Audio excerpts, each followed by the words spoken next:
Hi, I'm Rich Dixon, and I want to welcome you to my living room, which today is serving as the low-tech recording studio for Bouncing Back. I want to try to put a little bit more of a human face on the site by occasionally posting some video comments. And I was thinking today that I would start with some comments about courage. It's a fairly common occurrence when I tell the story of my injury and I talk about how I struggled afterwards to adjust. It's fairly common for someone to say, "Wow, I don't know how you did that. I don't know if I could face something like that. That must take a lot of courage." And I always think, boy, it sure didn't feel very courageous because I was scared to death. So maybe a good place to start talking about courage is to talk about courage and fear. I've been reading a book titled Courage by a very inspirational writer named Gus Lee. And in the book, Gus makes the point that courage and fear are not opposites of each other. And in fact, courage is a willingness to face the fear and to step out and do the right thing, even when it's scary.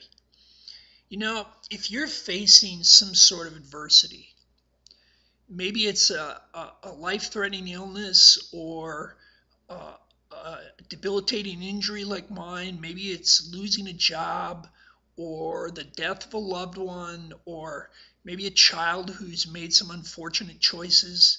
If you're facing that sort of adversity and you're not scared, I'm not sure that's courage. I think that's denial. Fear in the face of that kind of adversity is normal. And it's not being unafraid that determines the outcome, but rather it's how we deal with our fear. In my experience, I spent 10 years being terrified. I spent 10 years wandering in the dark, afraid that I was never going to have a life. And I was so afraid that I didn't live my life. And what I found was that I only was able to move forward when I finally decided, being part of the slow learner group, it took me 10 years to discover this, that the fear was worse than whatever it was I was afraid of. And at that point, I was able to face it and start to make some better decisions and move forward. So if you're facing some adversity right now and you're afraid, I think that's normal. I think it's not being unafraid that determines the outcome. It's what you do with the fear.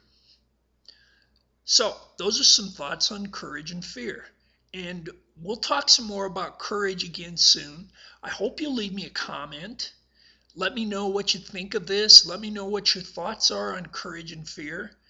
And I look forward to hearing from you. You have a great day. This is Rich Dixon from Bouncing Back.